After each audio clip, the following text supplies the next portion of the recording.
بھائی کا سوال ہے کہ ہمارے گھر کے اندر جو ہے باقاعدہ ہر سال جو ہے چھٹی کے حوالے سے جو ہے خواجہ صاحب کی محفل ہوتی ہے، ان کے جو ہے ایصال ثواب کے لیے قرآن خوانی بھی ہوتی ہے، اور آخری میں ایک دیگ ہوتی ہے، اس دیگ کو گھمایا جاتا ہے اور خواتین جمع ہوتی ہے اور باقاعدہ اس سے منتوں کا پورا نہ ہونا یا ہونا جو ہے وہ ثابت ہوتا ہے، یعنی جس کی دیگ گھوم جاتی ہے تو کہتے ہیں منت پوری ہو گئی، جس کی دیگ نہیں گھومی تو کہتے ہیں منت پوری نہیں ہوئی۔ تو آیا شرعاً یہ کیسا ہے؟ دیکھیں، یاد رکھیے، شرع نے جو ہمیں منتیں مانگنے کا حکم دیا ہے، یعنی شریعت کی جانب سے جو منتیں ہمیں ملتی ہیں وہ کن چیزوں کی ملتی ہے؟ وہ روزہ رکھنے کی منت ملتی ہے، وہ نماز پڑھنے کی منت ملتی ہے، وہ صدقہ دینے کی منت ملتی ہے۔ تو یہ منتیں ہمیں شریعت کی جانب سے ملی ہے، جیسا کہ حضرت فاطمہ رضی اللہ تعالی عنہا نے رکھی کہ حسنین کریمیں بیمار ہوئے تو آپ نے کہا کہ یہ صحت یاب ہوں گے تو میں 3 روزے رکھوں گی۔ آپ نے بھی روزے رکھے، حضرت علی نے بھی روزے رکھے، آپ کی کنیز نے بھی روزے رکھے، تو یہ شریعت کی جانب سے ہے۔ اسی طرح صدقہ خیرات کرنا یہ بھی ایک اچھا کام ہے، یہ بھی عبادت کی جنس سے ہے، تو معلوم ہوتا ہے یہ منتیں جو ہے اچھی ہیں اور انہی منتوں کے دائرے میں ہمیں رہنا چاہیے۔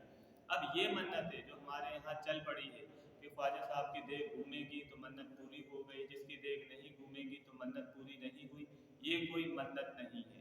یہ بعض لوگ اس لیے یہ کام کرتے ہیں کہ ان کے گھر میں رش لگ جاتا ہے، لوگ آتے ہیں، لوگ پھر وہ نذر و نیاز دینا شروع کر دیتے ہیں، پھر وہ ایک گلک رکھ دیتے ہیں، اس گلک میں پیسے ڈالے جا رہے ہوتے ہیں، تو یہ خرافات کو جنم دینے والے کام ہیں۔ ایسی منتوں سے ہمیں دور رہنا ہے۔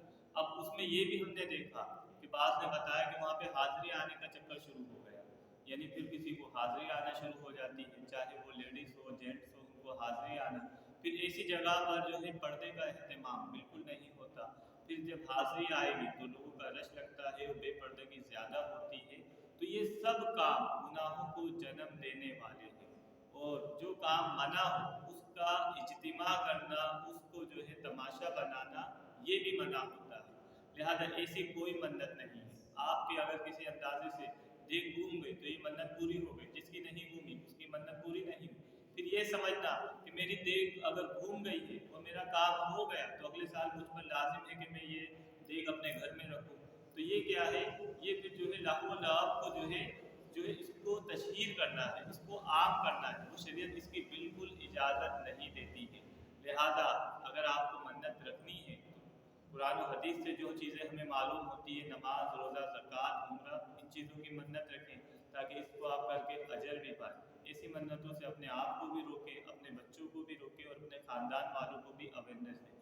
خواجہ غریب نواز نے تو جن چیزوں کی تبلیغ کری ہے، آپ دیکھیں، آپ نے دین اسلام کی جو اشاعت کی، اس لیے لاکھوں لوگ دین اسلام میں داخل ہوئے، تو ان چیزوں کی انہوں نے کوئی اشاعت نہیں کی۔